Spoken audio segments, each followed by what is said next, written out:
दापोली तालुक्यातील हरणे, पाचपंढरी यांसह अनेक गावांना पाणीपुरवठा करणाऱ्या मुख्य जलवाहिनीची गळती गेल्या 5 ते 6 महिन्यांपासून सुरू असल्याचा गंभीर आरोप स्थानिकांकडून करण्यात आला आहे। या गळतीमुळे दररोज हजारो लिटर पाणी वाया जात असताना संबंधित यंत्रणा आणि सुकाणू समिती दुर्लक्ष करत असल्याची नाराजी व्यक्त होतीये।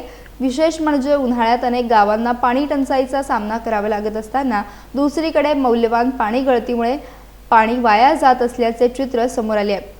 याशिवाय जोग नदीमार्फत जॅकवेल परिसरात वैद्यकीय कचरा, सॅनिटरी पॅड्स, डायपर्स आणि इतर घातक कचरा वाहून येत असल्याचा आरोपही करण्यात आला आहे। याच जॅकवेलमधून अनेक गावांना पाणीपुरवठा होत असल्याने नागरिकांच्या आरोग्याचा प्रश्न गंभीर झाला आहे। दापोली नगरपंचायतकडून सांडपाणी आणि कचरा व्यवस्थापनाबाबत गंभीर दखल घेण्याची गरज असल्याचे स्थानिकांचे म्हणणे आहे। दरम्यान पाईपलाईन गळती तातडीने दुरुस्त करावी, जॅकवेल परिसरातील प्रदूषण रोखावे आणि नागरिकांच्या आरोग्याशी संबंधित प्रश्नांवर तात्काळ उपाययोजना कराव्यात अशी मागणी आता जोर धरते आहे। नमस्कार, मी विहार भुवड। तुम्ही मागे जी पाईपलाईन पाहताय ती दापोली, हरणे, पाचपंढरी अशा अनेक गावांना पाणी पुरवठा करणारी पाईपलाईन आहे आणि गेले कित्येक दिवस आणि कित्येक महिने ही पाईपलाईन अशीच फुटलेली आहे।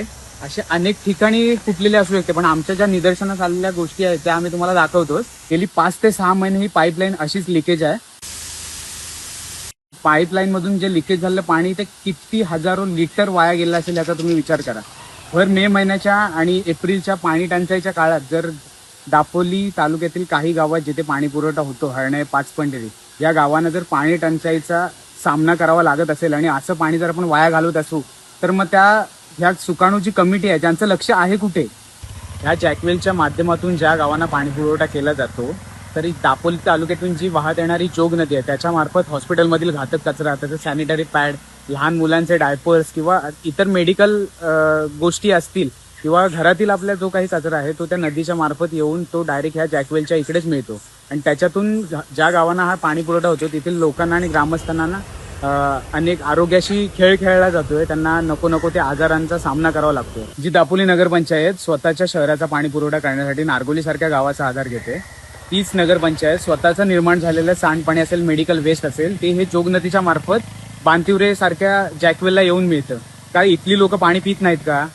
हा दापोली नगरपंचायत आणि सुकाणू कमिटीचा निर्लज्जपणा आणि हलगर्जीपणा आहे। यांना नागरिकांच्या आरोग्याशी काही देणं घेणंच नाहीये।